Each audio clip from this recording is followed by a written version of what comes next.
नमस्कार, मी अविनाश पाठक आणि आपण बघत आहात प्रतिध्वनी यूट्यूब चॅनलचा स्पष्ट आणि परखड कार्यक्रम। प्रेक्षक हो, गेले काही दिवस महाराष्ट्रात औरंगजेबाच्या कबरीचा मुद्दा गाजतो आहे। गेल्या सोमवारी म्हणजे 3 दिवसापूर्वी नागपुरात त्या मुद्द्यावरून दंगलही उसळली होती।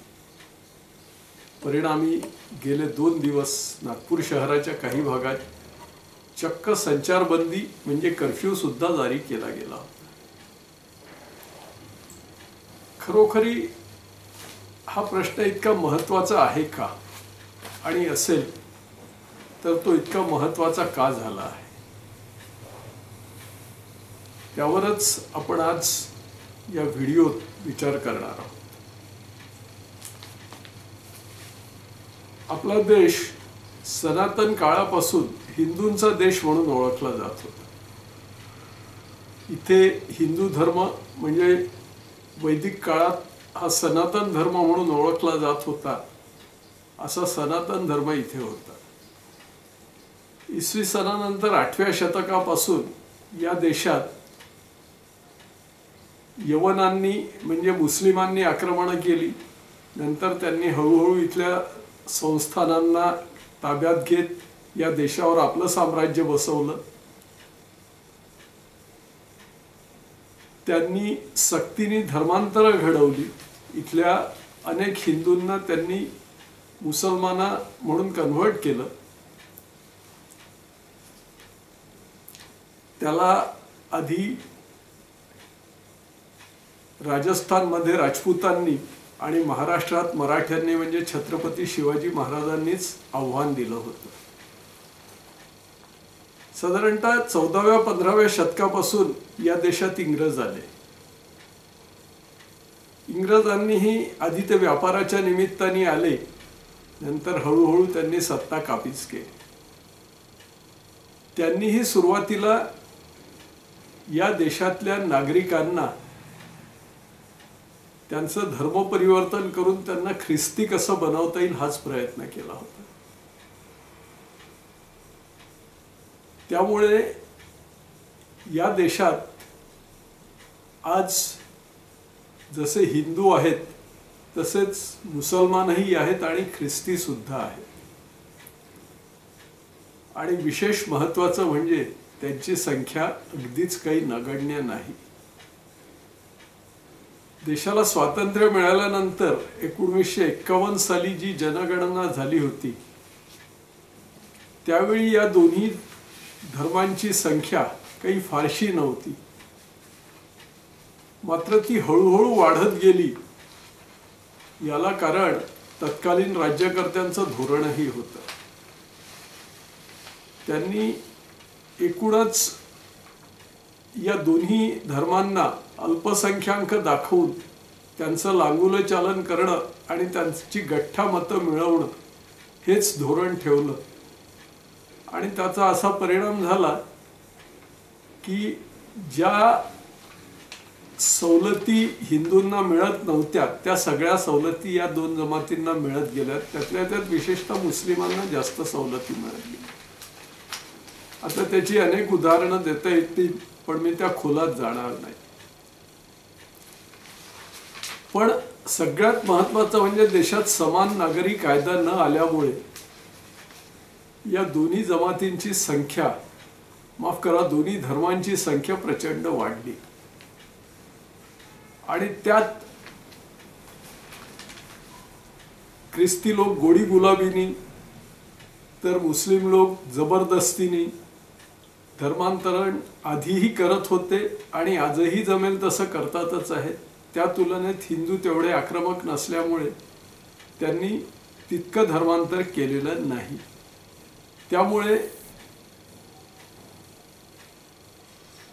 ख्रिस्ती आणि विशेषतः मुस्लिम त्यांची संख्या जबरदस्त वाढते आहे। दुसरं झालं असं की स्वातंत्र्यानंतर या दोन्ही धर्मांतल्या लोकांचं लांगुलं चालन करण्याचं धोरण तत्कालीन काँग्रेस सरकारचं असल्यामुळे या दोन्ही धर्मांच्या लोकांची जी कथित श्रद्धास्थानं होती त्यांचाही या देशात फार उदो केला गेला. आता तसा विचार केला तर हा हिंदूंचा देश म्हटल्यावर इथे ईदेची किंवा ख्रिसमसची सुट्टी द्यायची गरज नसते, पण ती दिली गेली. इतकंच काय तर अजूनही आपल्या न्यायालयाला ख्रिसमसच्या 10 दिवसाच्या सुट्ट्या असतात, अगदी डिस्ट्रिक्ट कोर्टापासून तर सुप्रीम कोर्टापर्यंत प्रत्येक ठिकाणी. त्यानंतर या सर्व मुस्लिमांची जी श्रद्धास्थानं होती ती जतन केली गेली. आपले नेते तिथे जाऊन हात जोडायचे, पाया पडायचे, सलामी द्यायचे, सगळं काही करायचे. इतकंच काय तर जो क्रूरकर्मा औरंगजेब म्हणून इतिहासात नोंदला गेला, ज्यांनी या देशात सक्तीचं धर्मांतर घडवून आणलं होतं तलवारीच्या जोरावर, ज्यांनी या देशात हिंदूंचे अनन्वित अत्याचार करून छळ केले होते, ज्यांनी या देशात जिजियासारखा वाह्यात कर लावला होता, त्या औरंगजेबाच्या नावाने महाराष्ट्रात एक शहरही होतं आणि दिल्लीत आजही औरंगजेब रोड म्हणून एक रस्ताही आहे. जसा औरंगजेब रोड आहे तसाच त्याच वंशावळीतला अकबर त्याच्या नावानेही एक रस्ता आहे. शहाजहानच्याही नावाने एक रस्ता आहे. अजमेरच्या दर्ग्याला आजही राष्ट्रीय दर्जा दिला गेला आहे. महाराष्ट्रात प्रतापगडावर जी अफजल खानाची कबर होती आहे, म्हणजे तिच्या अवतीभोवती केलेलं मुस्लिमांनी केलेलं अतिक्रमण ते सुद्धा दुर्लक्षित केलं गेलं. आत्ता माझ्या माहितीप्रमाणे सुधीर मुनगंटीवार सांस्कृतिक मंत्री असताना ते हटवलं गेलं, नाही तर ते तसंच होतं.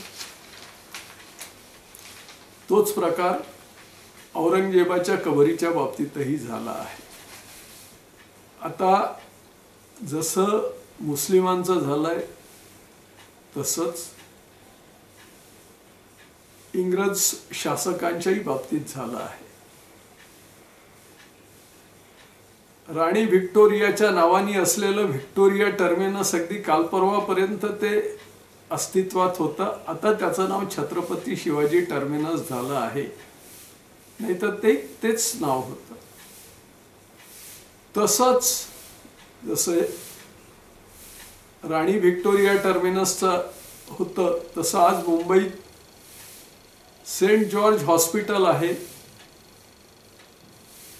किंग एडवर्ड मेमोरियल हॉस्पिटल आहे. हे सगळे ब्रिटिश शासकच होते. यांच्या नावानी असलेली स्मारकं आजही या देशात कायम ठेवली आहे. खरं तर देशाला स्वातंत्र्य मिळाल्यावर ही सगळी जुनी निशाण्या, या जुन्या निशाण्या सगळ्या पुसून आपल्या देशाचं, इथल्या थोरा मोठ्यांचा मान राहील अशा प्रकारे सगळी नावं दिली जायला हवी होती. मात्र ती कधीच दिली गेली नाही. इतकंच काय तर त्याचं उदात्तीकरण केलं गेलं. आता औरंगजेबाच्या कबरीचाच प्रश्न उपस्थित झाला आहे. औरंगजेबाच्या कबरीला आजही मुख्यमंत्र्यांनी सांगितलं की केंद्र सरकारने ते संरक्षित स्मारक म्हणून घोषित केलेलं आहे, त्यामुळे आम्हाला त्याचं रक्षण करावंच लागणार आहे. ठीक आहे, पण मग त्याचं उदात्तीकरण करू नका, तिथे सगळे दर्शनाला धडपडू नका आणि त्या ठिकाणी येणाऱ्या लोकांना खरा इतिहास तरी कळू द्या की हा औरंगजेब कोण होता, त्यांनी या देशात काय काय पापं केली हे तरी कळू द्यात ना. तेच अफजल खानाच्या प्रतापगडाखालच्या कबरीच्या तिथेही करा की हा धोकेबाज सरदार होता. छत्रपती शिवाजी महाराज भेटायला आल्यावर त्यांनी दगाबाजीने त्यांच्या पाठीत कट्यार खुपसली होती. फक्त चिलखत असल्यामुळे ते वाचले होते आणि मग त्यांनी वाघनखं खुपसून कोथळा बाहेर काढला. आणि तो इथेच मेल्यावर हिंदू संस्कृतीनुसार मरणानंती वैराणी या तत्वानुसार छत्रपती शिवाजी महाराजांनी त्याला तिथेच दफन केलं आणि त्याची कबर बांधली. हा शिवाजी महाराजांचा मोठेपणा होता, हा इतिहासही लोकांना कळू द्या. पण नाही, अजूनही याच लोकांचे उदो उदो केले जातात. तसाच प्रकार एकूणच सर्व इतिहासाचा आहे. शालेय शिक्षणात या मोगल बादशहांचा इतका सन्मानाने उल्लेख केला जात होता, आजही तसाच जात असावा. तसाच प्रकार दक्षिणेत टिपू सुलतानचाही झाला, त्याचाही उल्लेख तसाच केला जात होता. ज्यावेळी टिपू सुलतानची सिरियल टीव्हीवर दाखवली जाणार होती त्यावेळी हिंदुत्ववाद्यांनी विरोध केला होता. त्याचं उदात्तीकरण करू नका ही मागणी केली होती. या मोगल बादशहांच्या वंशावळीतला जो शेवटला बादशाह होता बहादूर शाह जफर, त्याच्या नावानेही आज दिल्लीत मार्ग आहे. तो असतानाच इंग्रजांचं राज्य आलं आणि इंग्रजांनी त्याला कैद करून सिंगापूरला नेऊन ठेवलं आणि तिथल्याच तुरुंगात तो मेला. तर तिथे त्याच्या कबरीचं दर्शन घ्यायला पंतप्रधान राजीव गांधी गेले होते. काय गरज होती? पण नाही, गेले होते. सावरकरांनी जिथून बोटीतून उडी मारली आणि जो किनारा गाठला तिथे राजीव गांधी कधी गेले होते का? नाही. तर हे असं जे उदात्तीकरण केलं गेलं त्यामुळे या सगळ्या समस्या निर्माण होत आहेत. आता औरंगजेबाच्याच कबरीबाबत बोलायचं झालं तर या देशात मुस्लिमांना जे अवास्तव महत्त्व दिलं गेलं त्यामुळे त्यांचे नेतेही बरेचदा अवास्तव बोलतात. आता काही दिवसांपूर्वी अबू आझमी नामक मुस्लिम आमदारांनी विधानसभेत किंवा विधानसभेबाहेर असं विधान केलं की औरंगजेब हा सुद्धा एक चांगला शासक होता, त्याच्या काळात देशाच्या सीमा इतक्या दूरवर गेल्या होत्या. अरे पण हो, पण त्यांनी संभाजी राजांचा अनन्वित छळ करून त्यांना ठार मारलं, हे पाप तुम्ही विसरू शकता का? त्यांनी हिंदूंवर जिजिया कर लावला होता, हे तुम्ही विसरू शकता का?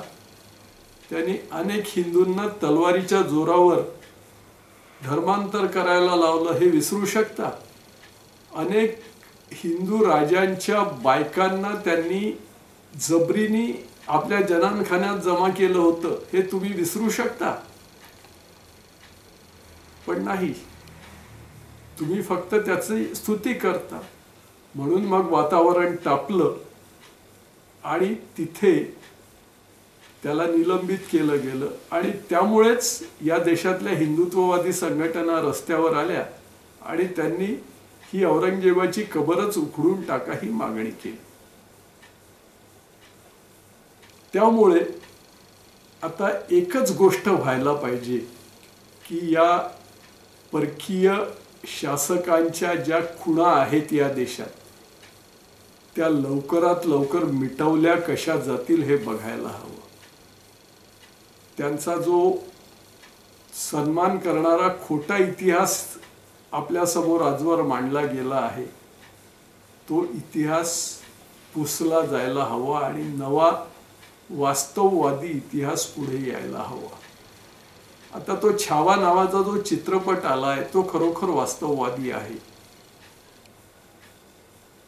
एका मराठी कादंबरीवर तो आधारित आहे आणि त्यात छत्रपती संभाजी महाराजांच्या जीवनाचं वास्तववादी चित्रण केलं आहे. त्यांना कसं हाल करून मारलं तेही सगळं दाखवलं आहे. आणि या चित्रपट निर्मात्यांनी तो सगळा प्रसंग जसाच्या तसा प्रेक्षकांसमोर उभा केला आहे. आता तो पाहिल्यामुळे साहजिकच महाराष्ट्रातल्या प्रेक्षकांच्या आणि एकूणच भारतातल्या प्रेक्षकांच्या भावना प्रज्वलित होणं हे साहजिक होतं. आणि त्यात ही अशी विधानं की औरंगजेब हा चांगला शासक होता त्याची उदात्तीकरण करणारी विधानं, त्यामुळे हे वातावरण पेटलेलं आहे. ठीक आहे, ते आता हळूहळू शांतही होत आहे. पण भविष्यात अशा घटना घडू नयेत यासाठी या देशात राज्यकर्त्यांनी, राजकीय पक्षांनी आणि सगळ्याच समाजांनी या परकीय शासकांचं उदात्तीकरण करणं बंद केलं पाहिजे. त्यांच्या इतिहासाच्या खुणा मिटवून वास्तववादी इतिहास लोकांसमोर आला पाहिजे. काहीही झालं तरी हे परकीयच होते आणि या परकीयांनी बळजबरीने आमच्यावर राज्य केलं हे कुठेतरी नव्या पिढीच्या मनावर ठसवलं गेलं पाहिजे. तसं झालं तरच उद्याची राष्ट्रभक्त पिढी तयार होईल. त्यासाठी आपण सगळेच आता संकल्प करूया. प्रेक्षक हो, हा व्हिडिओ तुम्हाला कसा वाटला त्याबद्दलच्या प्रतिक्रिया अवश्य कळवा.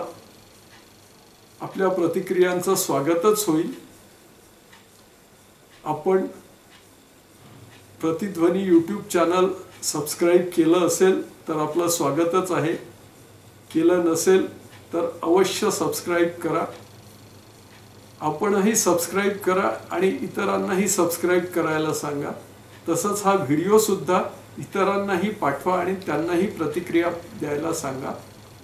नमस्कार.